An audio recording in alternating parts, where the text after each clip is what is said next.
Olá pessoal, bom dia, boa tarde, boa noite.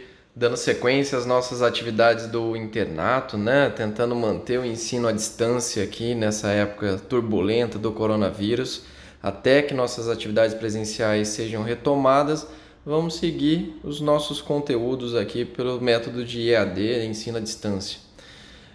O tema que vamos conversar hoje é de doença renal crônica, tá?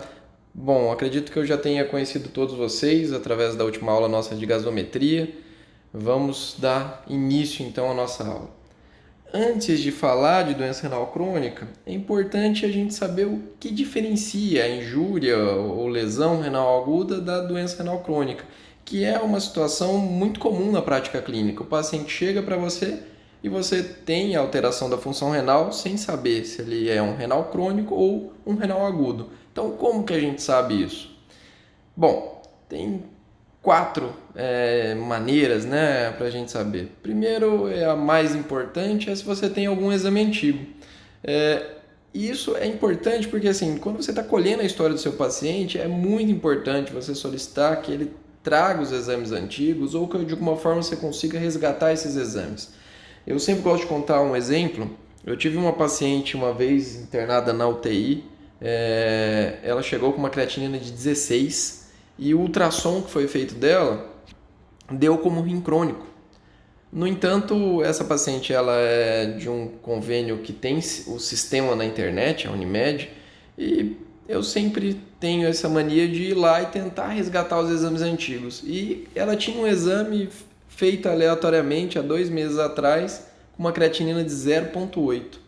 E isso mudou todo o cenário dela, porque até então ela era uma paciente com creatinina de 16, com ultrassom com rim crônico. E quando a gente viu esse exame antigo com uma creatina 0,8, a gente define ela como uma lesão renal aguda. No fim, era uma vasculite, foi diagnosticada, foi feita a biópsia e ela conseguiu sair da diálise. Hoje ela teve até um filho depois disso tudo, tem uma creatinina hoje de 0,8, que é a mesma creatinina de antes, tá? Então, primeiro passo, o exame antigo. Se não estiver disponível, próximo seria o ultrassom renal, tá? O ultrassom, aqui é importante dizer que ele é muito examinador dependente. Então, depende muito de quem é o colega que está fazendo. Então, quem trabalha com isso, né, como eu, sempre tem os ultrassonografistas que você acaba indicando. Mas, sendo num bom serviço, numa boa qualidade, um ultrassom bem feito, ele consegue definir se esse paciente ele é crônico ou agudo através do tamanho renal ou da diferenciação córtico-medular. O rim crônico, ele perde essa diferenciação córtico-medular, por quê? O rim ele é dividido, né, em córtex e medula. Isso não é uma divisão igual a outros órgãos, né, tão drástica, mas no ultrassom a gente consegue ver uma área diferente da outra justamente porque é no córtex, nessa região mais periférica do rim, que estão os glomérulos. E quando você tem os glomérulos funcionantes, a visão deles no ultrassom é diferente em relação aos túbulos que estariam na medula. Então você consegue ver uma boa diferença entre o córtex e a medula renal no ultrassom. Já num paciente com rim crônico, essa diferenciação já não é mais tão significativa. Então ocorre essa perda da diferenciação córtico-medular. Isso induz a crer que é um rim crônico. Outro ponto seria o tamanho renal. É comum, né, que o rim ele acabe diminuindo de tamanho com a cronicidade, exceto em algumas doenças, e isso é importante saber, em que há um aumento renal. Isso questão de prova de residência, questão de prova que pode vir aí para vocês, né? Então, o paciente diabético, o paciente com amiloidose, hidronefrose, rins policísticos, doença falciforme, esclerodermia e o rim do paciente com HIV. Estes casos têm rim de tamanho aumentado, tá? São exceções à regra. Eles, antes de atrofiar o rim, eles fazem um aumento do tamanho renal. Alguns é bem evidente, né? Hidronefrose, que seria uma obstrução renal e o rim vai estar aumentado de tamanho pela produção contínua da urina, né? E o rim policístico, que é uma doença autossômica dominante e que vai fazer esse aumento do tamanho renal. Mas o mais clássico abordado é o diabetes e a amiloidose, tá? De longe, as duas causas aí mais cobradas nos exames de residência é o tamanho aumentado do rim no diabetes e na amiloidose, tá? Bom, outra característica seria os estigmas de cronicidade, ou seja, o paciente com doença renal crônica, vamos lembrar que o rim também é um órgão endócrino. Então, por ser um órgão endócrino, ele vai falhar nessa atividade endócrina e a gente vai ter essas consequências. Quais são? A deficiência da eritropoetina, que vai levar a uma anemia, e a presença da osteodistrofia renal, que vai ser melhor documentada por um paratormônio elevado. A gente vai falar isso daqui a pouco, tá? E, por fim, seria aquele paciente que ele tolera níveis elevados de ureia. Isso não é uma coisa tão relevante, mas geralmente um paciente com níveis de ureia em torno de 100, que ele já apresenta sintomas de uremia, esse paciente provavelmente tem lesão renal aguda. Já um paciente tolerando níveis maiores que 100, 200, 300, eu já tive paciente com 400 de ureia quase assintomático. Esses são os doentes renais crônicos. Ele vai aumentando a sua tolerância aos níveis aumentados de escórias nitrogenadas, tá? Não necessariamente a ureia, mas as outras escórias, tá? Bom, agora que a gente já sabe diferenciar lesão renal aguda e doença renal crônica, vocês também vão ter uma aula de lesão renal aguda, se já não tiveram, tá? Vamos ver agora a definição e como estadiar essa doença. Primeira definição. E aqui é uma coisa muito importante, a definição é uma coisa ou outra, tá? Então, a definição é aquele paciente que ele tem uma taxa de filtração glomerular menor do que 60 ml por minuto por 1,73 de superfície corporal, tá? Lembrando que essa filtração glomerular, né, essa taxa de filtração glomerular, ela tem que ser corrigida para a superfície corporal. Então, se ela é abaixo de 60, mantido por mais de 3 meses, eu tenho aí a doença renal crônica. Mas nós temos pacientes com clearance maior que 60 e eles também são taxados de doentes renais por ter uma anormalidade estrutural renal. Quais são essas anormalidades? Por exemplo, a presença de albuminúria maior que 30 mg por 24 horas, presença de alterações nos sedimentos de urina, por exemplo, um paciente com doença de Berger, né, nefropatia de GA, apresentando hematúria dismórfica, microscópica, anormalidades eletrolíticas, anormalidades histológicas, por exemplo, doença de Alport, que ele vai ter anormalidades histológicas e às vezes ainda tem função renal normal, doença de Fabry, que também faz alterações histológicas, mas que no começo da lesão não tem ainda alteração da taxa de filtração glomerular, mas eu já posso dizer que esse é um doente renal crônico, porque ele já tem alterações estruturais, tá?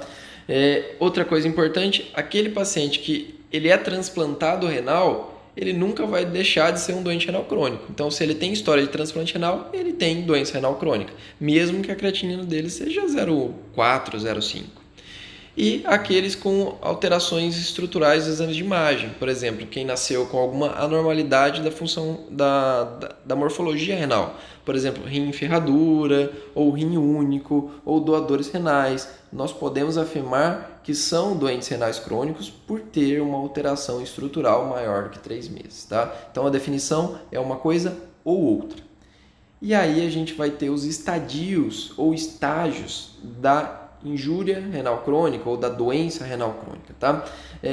Aqui esse slide meu é um slide antigo, eu não atualizei, mas evitem o termo insuficiência renal crônica. Já desde que o KDIGO foi publicado em 2012, esse termo vem sendo abandonado e vamos tentar substituí-lo por doença renal crônica, tá?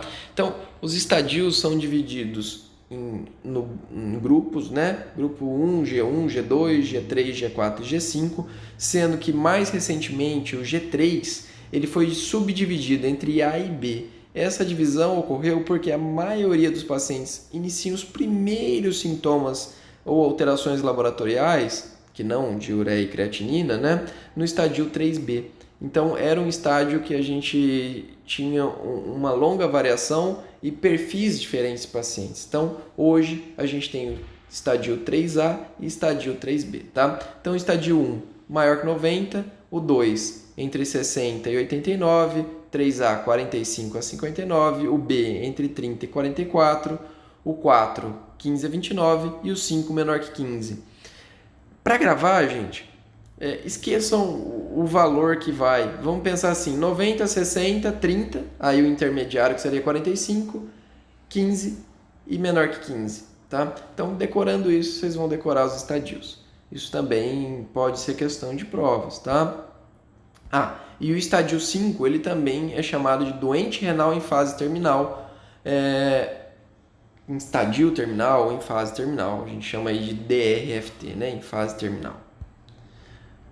Bom, além desses estadiamento da doença, a gente também tem o estadiamento baseado no grau de albuminúria. Por que isso?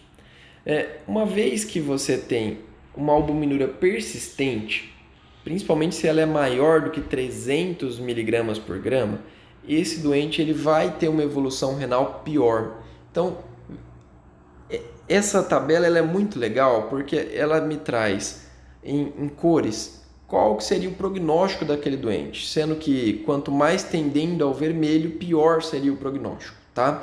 Então, pior seria a evolução dele. Aqui eu já abro um parênteses. Todo paciente que tem uma doença renal já em estadio 3A ou acima, ele vai evoluir com falência do rim. É lógico, se ele viver para isso. Porque uma coisa é um paciente com estadio 3A que ele tem 80, 90 anos. Ele não vai ter tempo para chegar numa falência renal completa. Mas um paciente, por exemplo, de 20, 30 anos, que ele já é um estadio 3A, é muito provável que até o final da vida dele, ele vá precisar de uma terapia renal substitutiva. Por quê? Quando você tem uma doença renal crônica com perda glomerular, né, um estadio diminuído, uma taxa de filtração glomerular diminuída, os glomérulos remanescentes eles vão ser cada vez mais lesados para tentar manter a função dos que foram perdidos. Então, a própria doença renal crônica, ela gera mais doença renal crônica, independente do que foi que começou. Vamos supor que o que o paciente teve foi uma infecção e que foi tratada, mas se ele perdeu glomérulos com isso, isso se auto-perpetua, tá? Então, por isso que, por exemplo, um paciente diabético, e o diabetes é a principal causa no mundo de doença renal crônica, no Brasil é a hipertensão, mas no mundo é o diabetes, principalmente nos Estados Unidos, a gente precisa controlar esse diabetes desde o início, desde antes do paciente ter qualquer sintoma. Por quê? Se a gente faz esse diagnóstico de diabetes tardio, esse doente ele já vai ter alteração da função renal, principalmente o diabetes ele vai ter albuminúria e invariavelmente esse doente vai evoluir com piora gradativa da função renal, tá? Outro ponto importante desse slide, observem vocês que, por exemplo, um paciente que ele é estadio 1, né? Ele tem função renal normal, mas ele tem uma proteinúria, né? Uma albuminúria maior que 300, ele tem um prognóstico muito pior do que um paciente, por exemplo, estadio 3A sem albuminúria. Então, vejam que a albuminúria ela é um grande indicador de mau prognóstico, tá? E aí a albuminúria a gente vai classificar em 3 níveis. O A1, que é aquele que não tem albuminúria, o A2, que seria uma albuminúria de 30 a 300, e o A3, uma albuminúria maior que 300, tá? Outro ponto legal é que a gente não fala o termo microalbuminúria. O CADIGO pede para que a gente evite usar esse termo microalbuminúria, principalmente nos laboratórios, porque ele dá a sensação que a albuminúria é algo pequeno. Mas não, gente. A albuminúria é algo muito importante. Então, evitem o termo microalbuminúria, tá? Isso daqui até é trecho do CADIGO que eu trago para vocês. Então, o termo microalbuminúria deve não ser mais usado por laboratórios, tá? Microalbuminúria, nunca mais. Bom, esse outro slide, ele vai mostrar o que a gente já acabou de falar, né? Naquele gráfico, naquela tabela, que a doença renal crônica, ela gera mais doença renal crônica pela sobrecarga dos néfrons remanescentes, independente da doença de base ainda existir. Lógico Se a doença de base ainda existir, por exemplo, um cara que ele é diabético, se ele não controla o diabetes, ele vai evoluir muito mais rápido para a doença renal terminal. Mas mesmo que ele controle o diabetes e ele já for um estádio avançado, ele também vai ter perda renal ao longo dos anos. Bom, agora que a gente já entende um pouco dos conceitos, vamos ver como que é a epidemiologia disso. No Brasil, a principal etiologia de doença renal crônica é a nefroesclerose hipertensiva. Ela corresponde a 35% dos pacientes hoje em hemodiálise. No entanto, gente, isso eu sempre falo para os meus alunos, eu acredito que essa estatística ela não é verídica. Isso porque todo paciente que chega na diálise de causa desconhecida no Brasil, ele acaba sendo taxado de origem hipertensiva. Então, um paciente que ele chega para a diálise e está lá com uma pressão 16, 17, 170 por 100 milímetros de mercúrio, mesmo que ele seja um paciente jovem, quando for colocar o diagnóstico, o médico muitas vezes acaba colocando que é hipertensão, porque ele já chegou para a diálise. Mas é muito mais provável que uma glomerulopatia levou ele à doença renal e a doença renal levou ao aumento da pressão do que tenha sido a pressão que começou todo esse processo, tá? Mas, se isso cair em alguma prova, nefroesclerose hipertensiva é a principal causa no Brasil. Em países em que a estatística é um pouco mais confiável, né, como nos Estados Unidos, a principal causa é a nefropatia diabética. No Brasil, a segunda principal causa. E sobre o diabetes, uma coisa muito importante. O diabetes tipo 1, geralmente ele é diagnosticado logo no seu início, né? O paciente insulino dependente. E ele evolui com doença renal crônica, cerca de 40% desses doentes, após 7 a 10 anos do diagnóstico do diabetes tipo 1. Já o diagnóstico do diabetes tipo 2, ele geralmente é tardio. Então, o paciente que acabou de ser diagnosticado com diabetes tipo 2, muito provavelmente ele já tem esse diabetes há mais tempo. Lógico, existem exceções, tem aquele paciente que ele faz exames anuais, né? Mas não é a realidade. A maioria dos pacientes com diagnóstico de diabetes tipo 2 hoje, eles têm esse diabetes já há 5, 10, 15 anos. Então, já ao diagnóstico, ele já pode ter doença renal crônica, tá? E uma vez que o paciente tenha diabetes e uma proteinúria franca, por exemplo, uma albuminúria maior que 300, a evolução para doença renal crônica terminal ela é muito rápida. Ela ocorre ao longo desses 10 anos, tá? Bom, próxima grande causa são as glomerulopatias primárias. Eu até acho que é subestimado no Brasil as glomerulopatias. Eu particularmente vejo muitos pacientes com em torno de 30, 40 anos hoje em diálise que são taxados como hipertensão, mas que muito provavelmente eles tiveram uma glomerulopatia que não foi diagnosticada.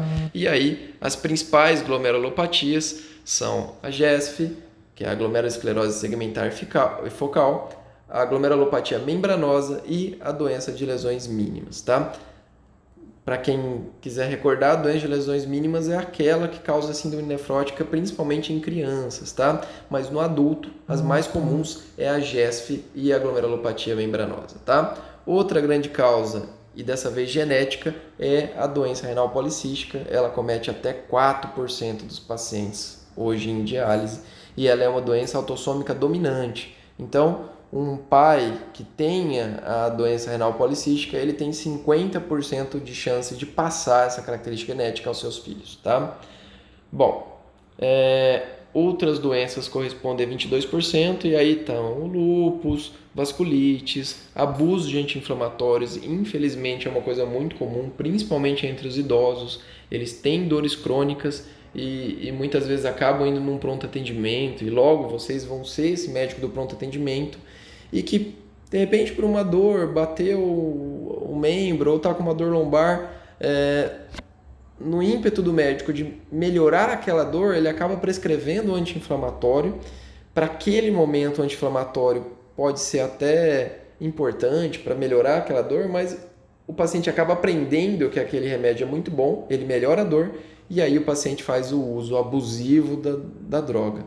Então, gente, sempre quando vocês forem passar um anti-inflamatório, coloquem data de validade, tá? Então, esse remédio é para o senhor tomar 5 dias, 7 dias, não passe uma coisa de longo prazo, a não ser que você tenha esse doente sempre no teu consultório, sempre revendo exames e por aí vai, tá? Então, vocês que vão trabalhar em pronto atendimento, muito cuidado com a prescrição de anti-inflamatórios, tá? Bom, e o quadro clínico? Como que se comporta a doença renal crônica? A grande maioria dos pacientes com doença renal crônica, eles são completamente assintomáticos, até estadios muito avançados. Tanto é que é comum, às vezes, o paciente chegar no meu consultório dizendo: doutor, eu vim aqui porque me encaminharam para cá, porque eu não sinto nada. E aí você vai ver, o cara tem uma creatinina de 4, 5, tá? E completamente assintomáticos. Porque o organismo ele vai se readaptando ao longo de anos da doença renal, tá? Já quando ele tem um clearance menor do que 10 ou menor do que 15 em diabéticos, cuja tolerabilidade é menor, aí a síndrome urêmica surge, tá? E como que é essa síndrome urêmica? Os principais pontos da síndrome urêmica nada tem a ver com o rim, tá? Isso é outra coisa que é difícil dos pacientes entenderem, porque eles chegam para vocês com queixas que não tem nada a ver com o rim e já chegam falando: olha, eu não tenho dor no rim, eu não sei porque eu tô aqui. Isso é uma coisa mais comum que a gente ouve no consultório. Mas o que é essa síndrome urêmica? O acúmulo dessas toxinas, né, que eram para ser depuradas pelo rim e não foram, vai causar náuseas, vômitos, hiporexia, né, diminuição do apetite, soluços incoercíveis, dor abdominal, que às vezes pode até simular um abdômen agudo, e um hálito urêmico. Esses são as principais características da síndrome urêmica, e isso já pode indicar uma terapia renal substitutiva que a gente vai ver à frente, tá?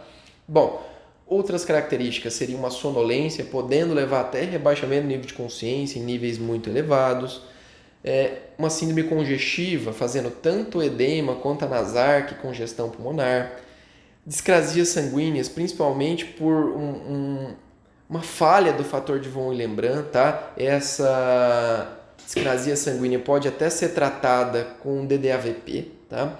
Então, um paciente com doença renal ele pode sangrar mais que os outros, mais um distúrbio de hemostasia primária, e também faz distúrbios hidroeletrolíticos.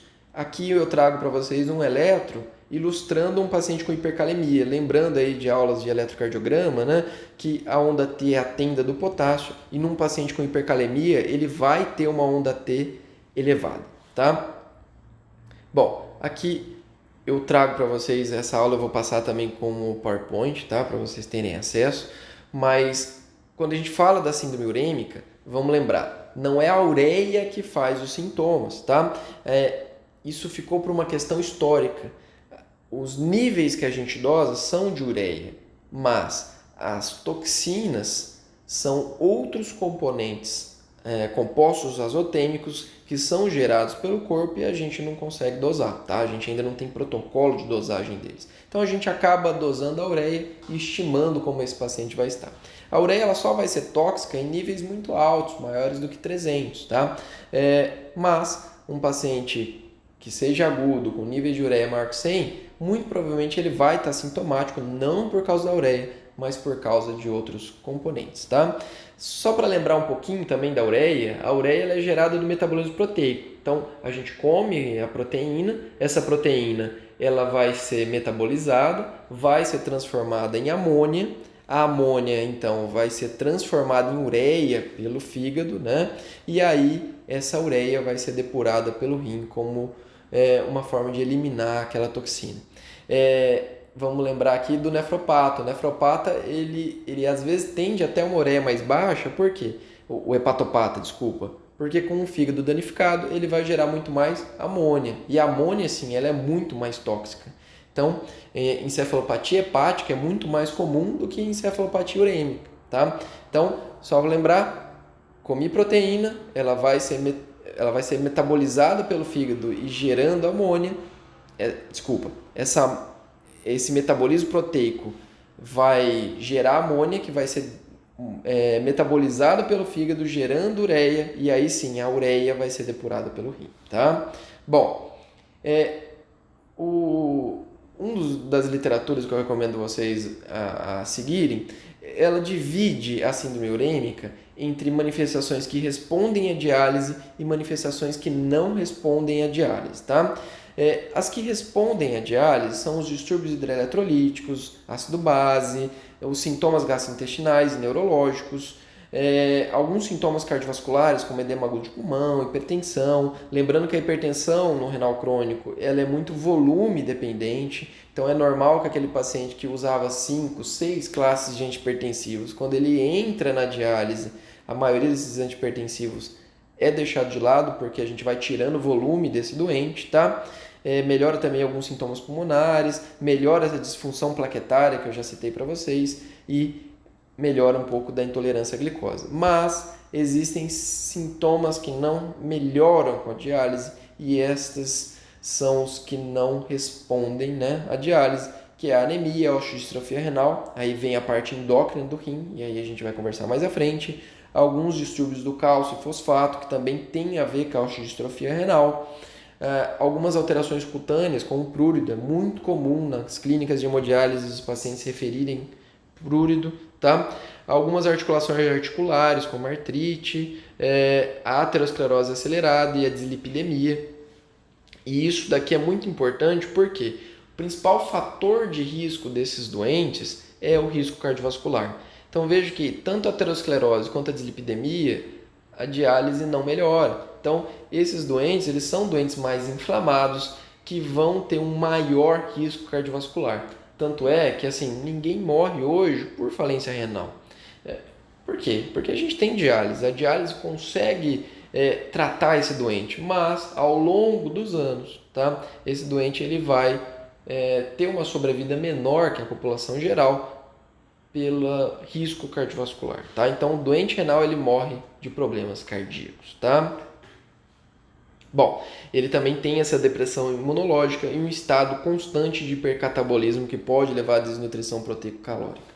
E essa depressão imunológica faz ele ser mais predisposto a infecções. Tanto é que o doente renal ele merece ser vacinado anualmente contra a influenza. A gente está agora no auge aí da campanha contra a influenza, né? Ainda mais com o coronavírus no cenário. E também ele precisa tomar a vacina antipneumocócica, uma dose agora e uma dose 5 anos após, tá?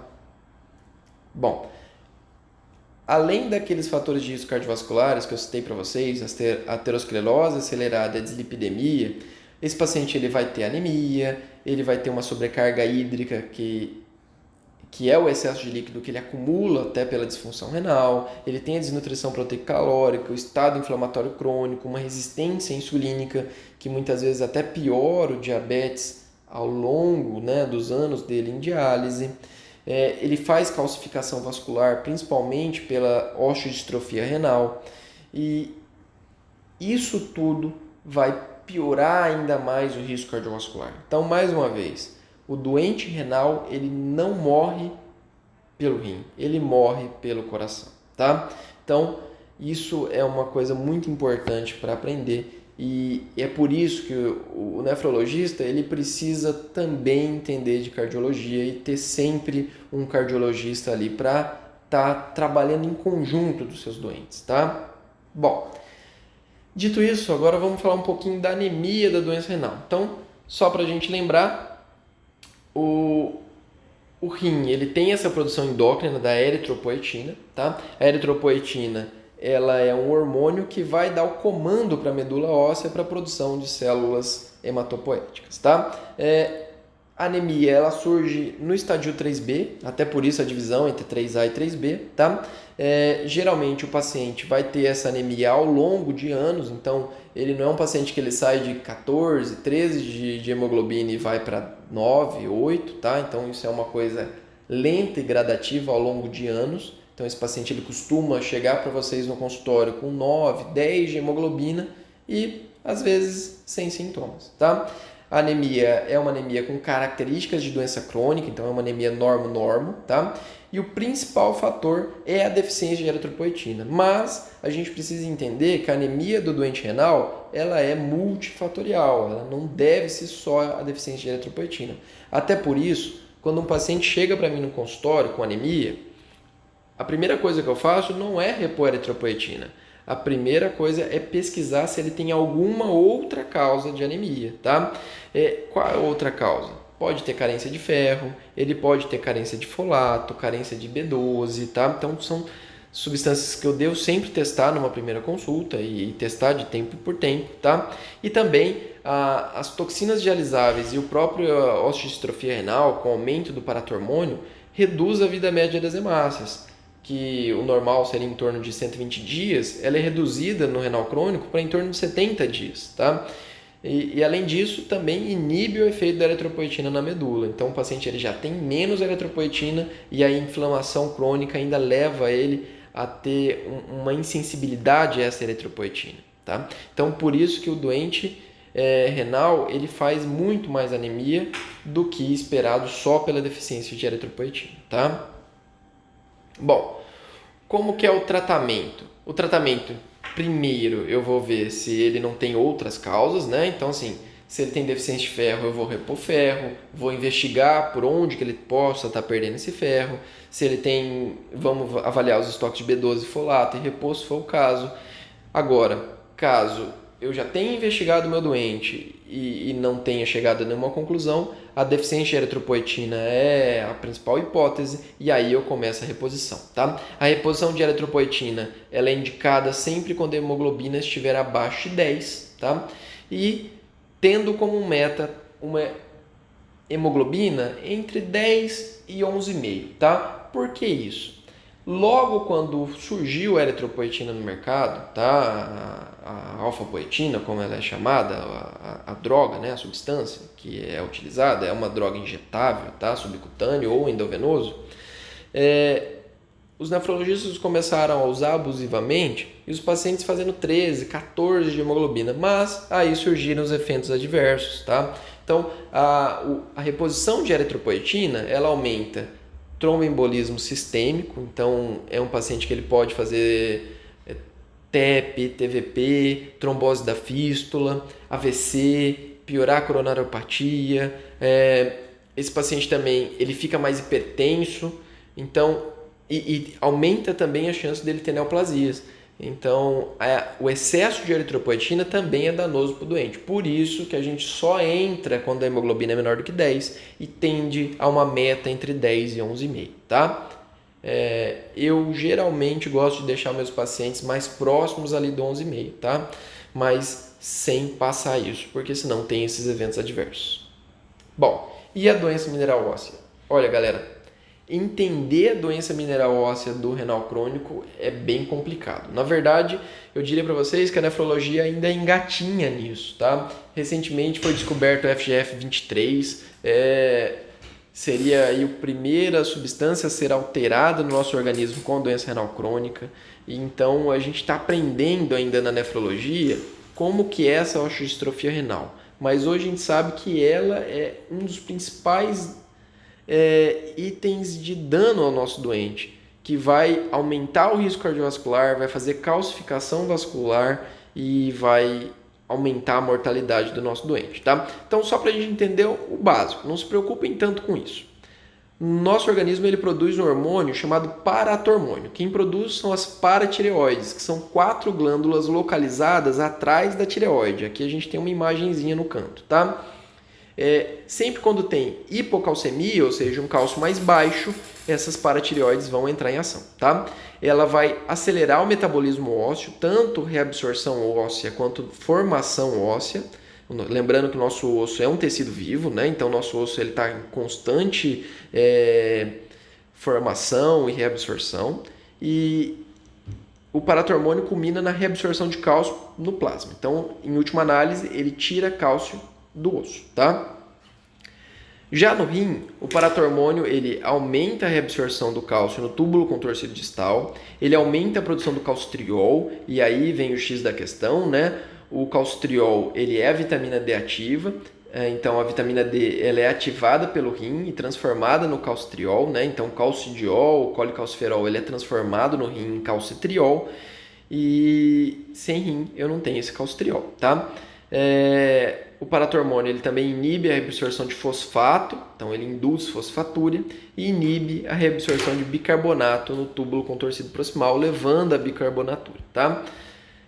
Outro hormônio é o calcitriol, lembrando que o calcitriol é a forma ativa da vitamina D. Aqui já um adendo. Eu vejo muitos colegas solicitando a 1,25-OH vitamina D, quando na verdade eles queriam dosar 25-hidroxivitamina D, tá? Então quando eu estou falando de vitamina D, né, colecalciferol, colecalcidiol, é a 25-OH vitamina D. O calcitriol é a 1,25-OH2 vitamina D, tá? Que é a forma ativa da vitamina D, que é ativada pelo rim, tá? Essa vitamina D ativa, né, o calcitriol, ela tem o efeito de aumentar a absorção intestinal de cálcio e é ela que vai dizer às paratireoides para diminuir a produção de PTH, ou seja, ela tem um feedback negativo, tá? Por fim, a calcitocinina, que ela não é importante na nossa espécie, né? Ela é importante em outros animais, como o salmão, por exemplo. Tanto é que quando a gente precisa baixar cálcio, a gente usa a calcitonina de salmão, tá? No nosso organismo ela tem pouco efeito. Bom, aqui tem um pouquinho de como que é esse sistema. Vamos tentar acompanhar aqui. A paratireoide produz PTH. Esse PTH vai atuar no osso, tentando tirar cálcio dele, mas fazendo com que ele tenha um turnover, ou seja, uma absorção e neoformação, tá? Por outro lado, o PTH também atua no rim, fazendo aqueles 4 efeitos que eu disse para vocês. Bom, a vitamina D, o calcidiol, né? Ele vai ser ativado pelo rim e transformado em calcitriol, que vai aumentar a absorção intestinal de cálcio. Mas também é o calcitriol que vai dar o feedback negativo para a paratireoide. E também o calcitriol atua no osso, tá? Com o déficit de produção de calcitriol, o nosso intestino ele não vai mais absorver esse cálcio e ele perde também um pouco da ação fosfatúrica e aí a gente perde principalmente esse feedback negativo do calcitriol na paratireoide. Então, sem rim, eu não tenho calcitriol e sem calcitriol a minha glândula perde o controle, ela começa a produzir muito paratormônio. No começo esse paratormônio ele é benéfico porque ele vai tentar aumentar a fosfatúria. Lembrando que no rim ele aumenta a excreção de fosfato, mas com o passar do tempo, esse rim perdendo a sua função, esse efeito fosfatúrico acaba não acontecendo mais e aí os níveis de fósforo vão aumentando. Com mais fósforo, esse fósforo ele vai se ligar ao cálcio, formando fosfato de cálcio, tá? E esse fosfato de cálcio é o que vai fazer a calcificação vascular. E aí, só para a gente entender essa calcificação, vamos imaginar uma coronária. Um paciente ele vai fazer uma atividade física e aí, para ele fazer essa atividade física, ele precisa de uma maior demanda metabólica de oxigênio pelo coração. Então, ele vai ter uma vasodilatação da coronária. Se essa coronária está calcificada por esse acúmulo de fosfato de cálcio, essa vasodilatação vai ser mais difícil de ocorrer. Então, aí o paciente renal crônico pode infartar, tá? Pode ter uma angina estável, por aí vai, tá? Bom, a formação desse fosfato de cálcio também vai reduzir os níveis de cálcio do organismo. Reduzindo os níveis de cálcio do organismo e sem calcitriol para aumentar essa absorção de cálcio, a gente vai ter cálcio baixo. Então, por isso que o doente renal ele vai tender a um fósforo alto e a um cálcio baixo.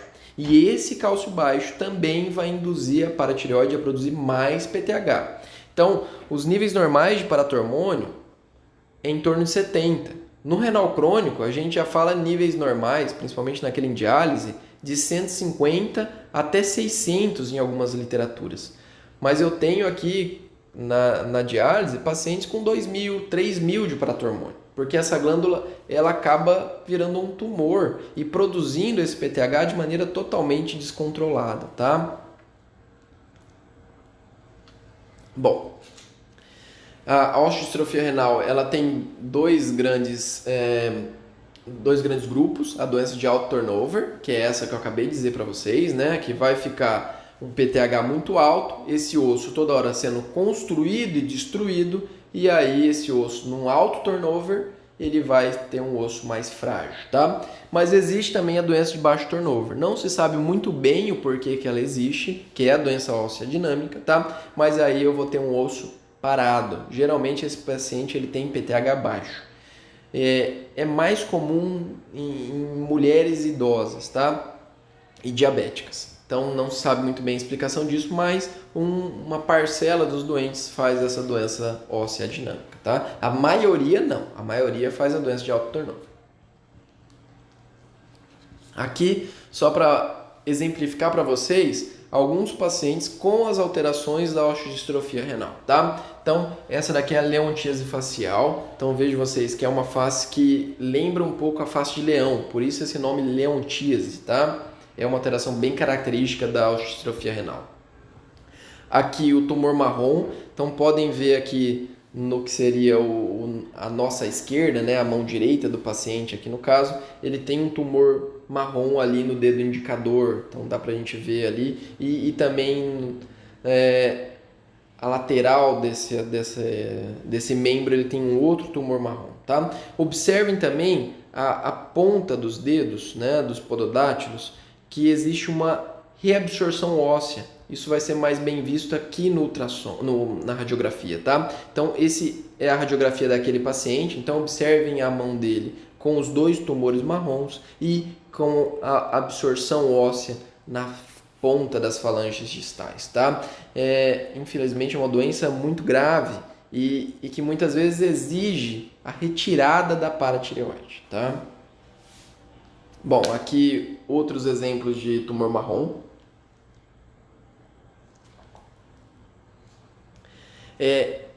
Essa osteodistrofia também pode levar a um fenômeno chamado de calcifilaxia, tá? Que é quando essa impregnação por fosfato de cálcio ela se torna tão intensa que ela começa a lesar vasos e começa a lesar também a pele do doente. Então a vascularização dele se torna comprometida, a pele se torna comprometida, tá? Então aqui tem alguns exemplos dessa calcifilaxia.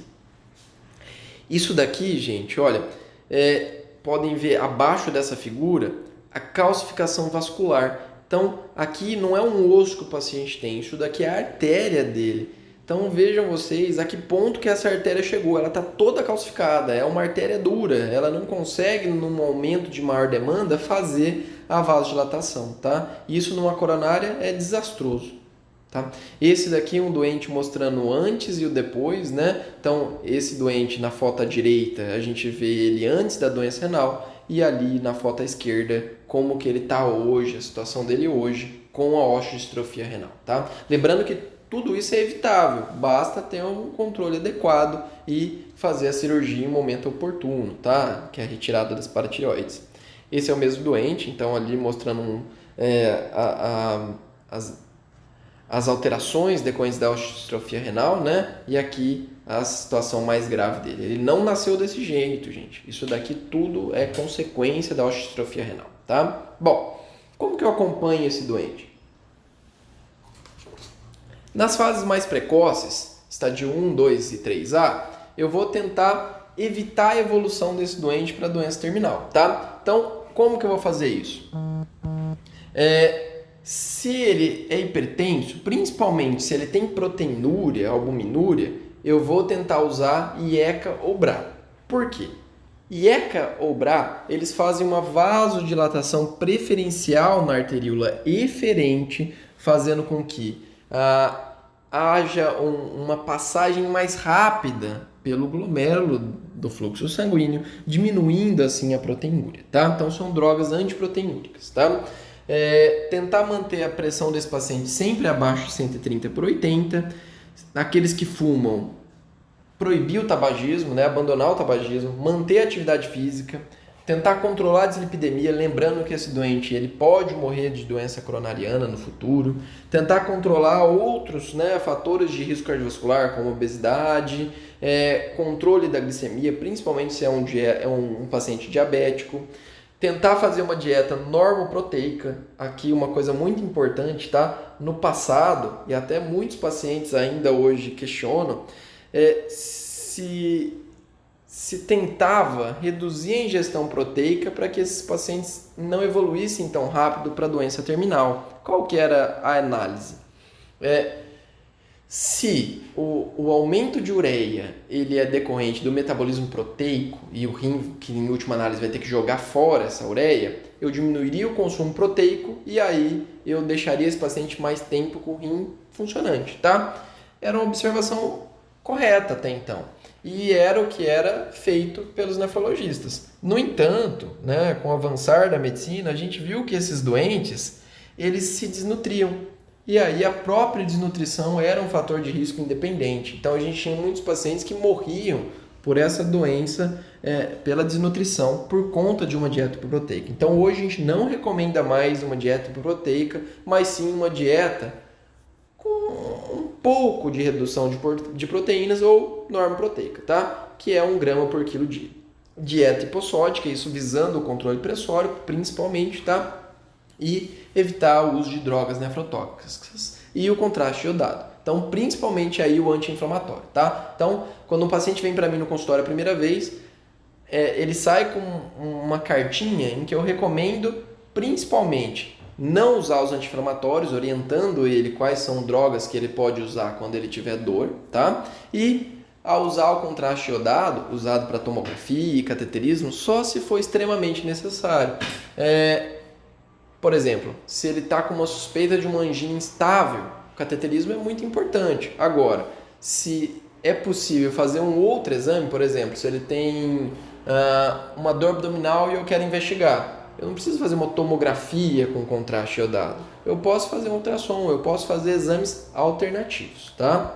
Bom, já naquele doente com estadio 3B, tá errado aqui no slide, tá? Ou 4, agora o tratamento, além daqueles passos que a gente já citou, ele visa controlar a hipervolemia e a hipertensão, que já vão estar presentes, controlar a anemia, daquele método que a gente já falou, né? Vendo se tem outra etiologia, se não tiver a reposição da eritropoetina, e começar a ver o metabolismo do cálcio fósforo e do PTH, tá? É muito comum que esses pacientes vão começar a ter edema, e aí, para tratar o edema, eu uso furosemida, tá? Então, não tem que ter medo do uso de furosemida no doente renal crônico, ele vai precisar usar, tá? Principalmente para controlar volume. E lembrando que a hipertensão deles é muito volume independente. Então, eu tenho paciente no consultório que chega a usar 5, 6 comprimidos de furosemida ao dia, tá? E os IECAs e BRAS, eles são usados o máximo que permitir. Então, enquanto esse doente não fizer uma hipercalemia, que me obrigue a suspender o uso de IECA ou BRA, eu vou manter, tá? Só para vocês lembrarem, IECA e BRA, IECA é o enalapril, ramipril, captopril, e BRA são os losartanas, valsartanas, candesartanas, tá? Tudo bem? Bom, já na fase avançada, naquele doente quase em estádio terminal, aí a gente já faz uma restrição proteica leve, né? 0,8 gramas por quilo dia. A restrição de sódio é muito importante, até para o controle volêmico.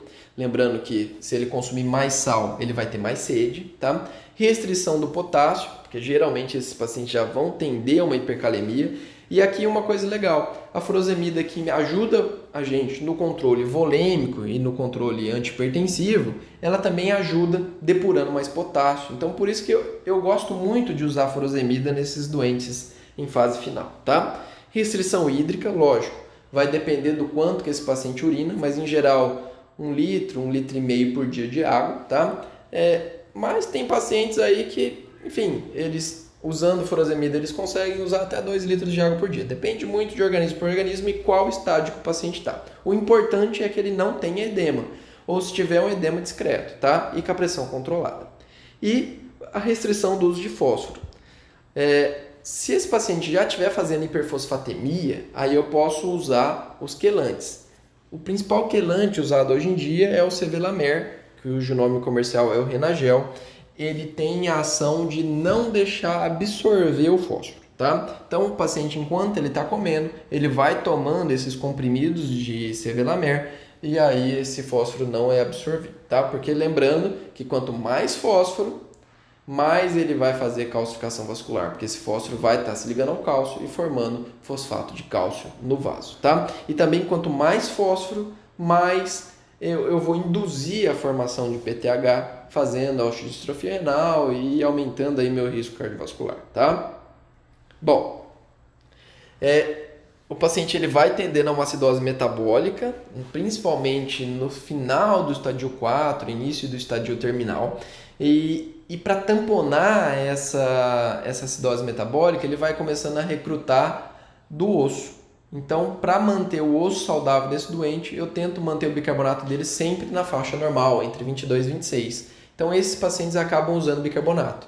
Lembrando que o bicarbonato, além de ajudar a não ter esse consumo ósseo, ele também ajuda no controle do potássio. Por quê? A acidose metabólica ela vai predispor com que o potássio saia da célula. E aí, repondo bicarbonato, o potássio volta para a célula e aí eu controlo a minha hipercalemia, tá? Repor a vitamina D, tá? Lembrando que, como é um grupo de risco, os pacientes renais crônicos têm que manter o nível de vitamina D acima de 30, tá? Na população geral, acima de 20 e nos renais crônicos, acima de 30. Repor calcitriol, se o PTH estiver muito elevado ou uma elevação muito rápida, tá? Lembrando que o calcitriol é a vitamina D ativa, né? O rim não consegue mais ativar essa vitamina D, então, se for o caso, o PTH estiver muito alto, eu vou dar calcitriol exógeno. O calcitriol ele pode ser dado via oral, tá? A gente evita dar o calcitriol porque lembra que o calcitriol ele faz absorção intestinal de cálcio. Com mais cálcio, mais fosfato de cálcio e aí mais calcificação vascular, tá? Então, hoje o calcitriol ele é só em casos mais avançados, tá? A gente não entra mais em casos leves. E por fim, a reposição de eritropoetina se tiver entre 10 e 11,5, tá? Bom, esse daqui é o meu último slide, a aula tem outros slides aqui para vocês, tá? Para estudarem, mas a gente finaliza com esse slide aqui, mostrando para vocês os métodos de terapia renal substitutiva. Então, quando um doente ele já tem sintomas urêmicos ou uma hipercalemia que eu não consigo mais controlar, uma acidose que eu não consigo controlar, um fósforo que eu não consigo mais controlar mesmo usando o sevelamer, tá?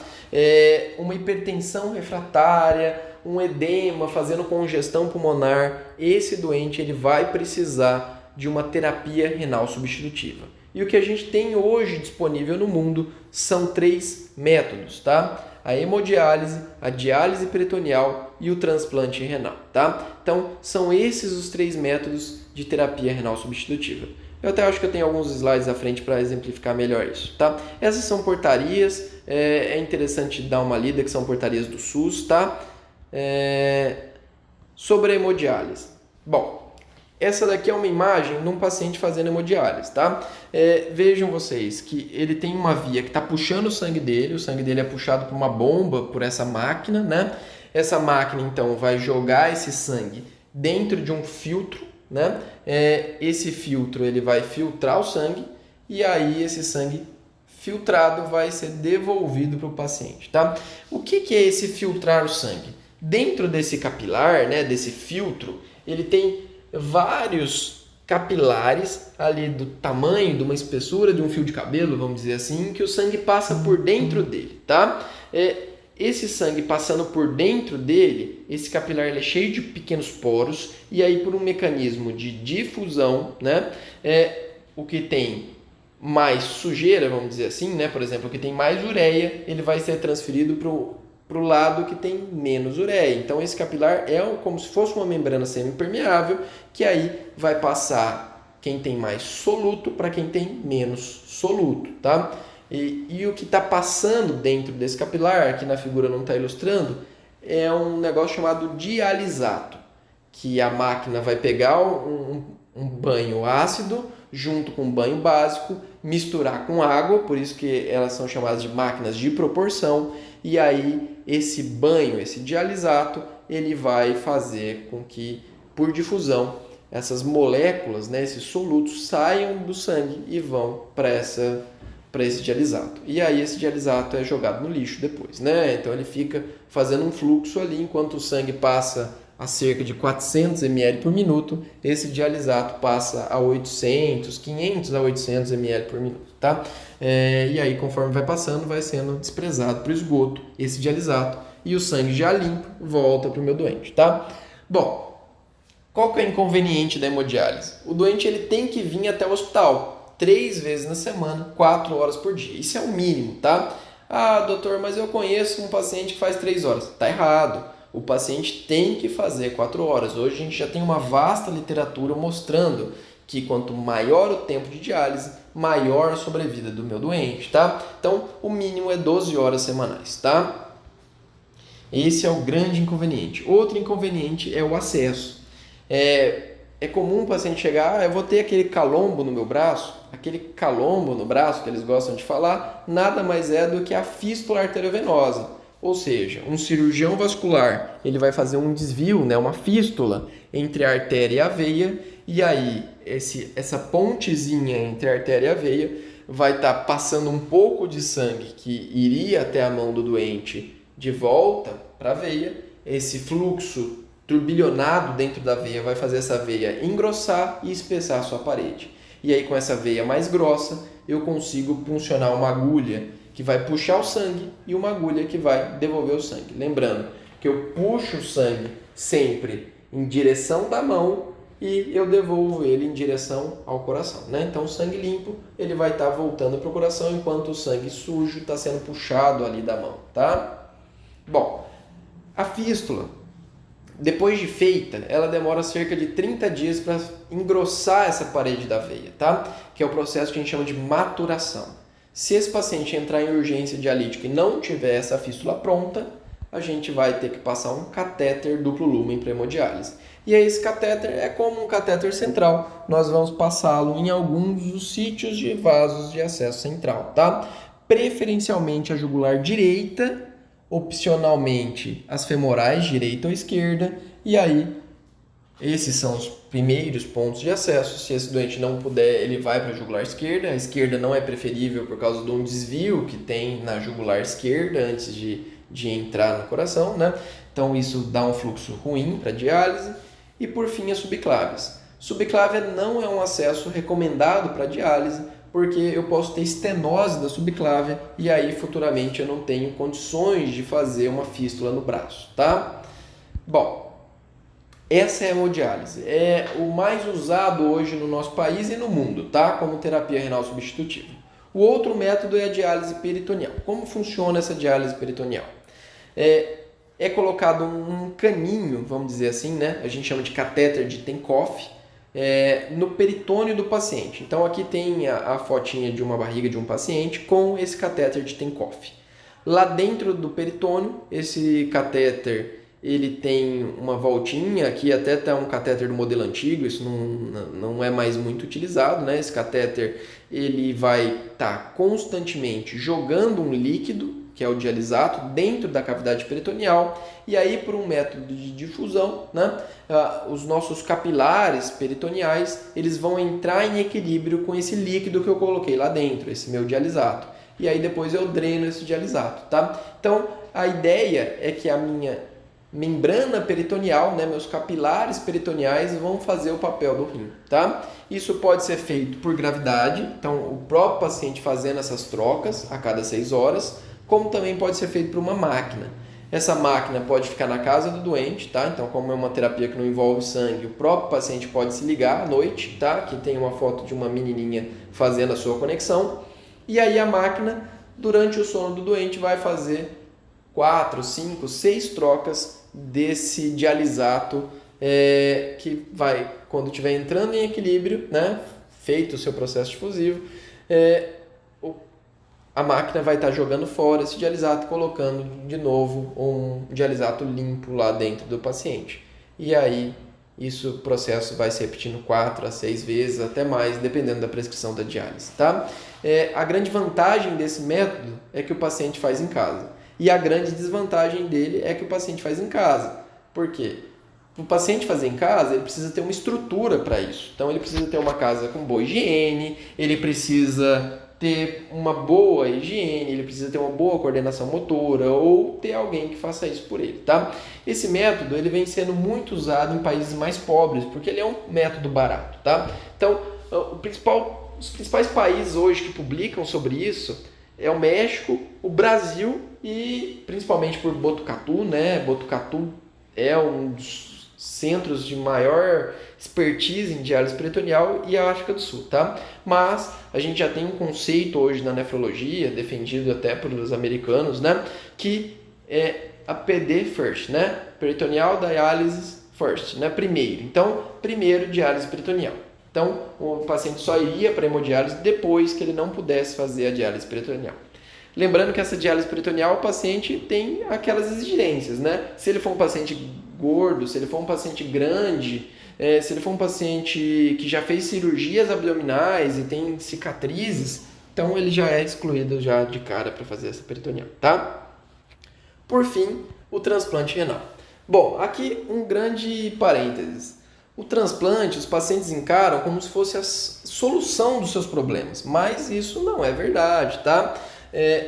O transplante renal, ele, como a diálise peritoneal e a hemodiálise, ele é uma terapia renal substitutiva. Então, ele é um método de eu poder substituir o meu rim, mas eu não curo esse doente, tá? Ele continua sendo um doente renal crônico. Ele vai ter que usar imunossupressores o resto da vida. E esse é o grande inconveniente. Além da cirurgia que oferece um risco, eu já tive paciente meu que morreu na cirurgia do transplante, tá? É uma coisa que infelizmente acontece, tá?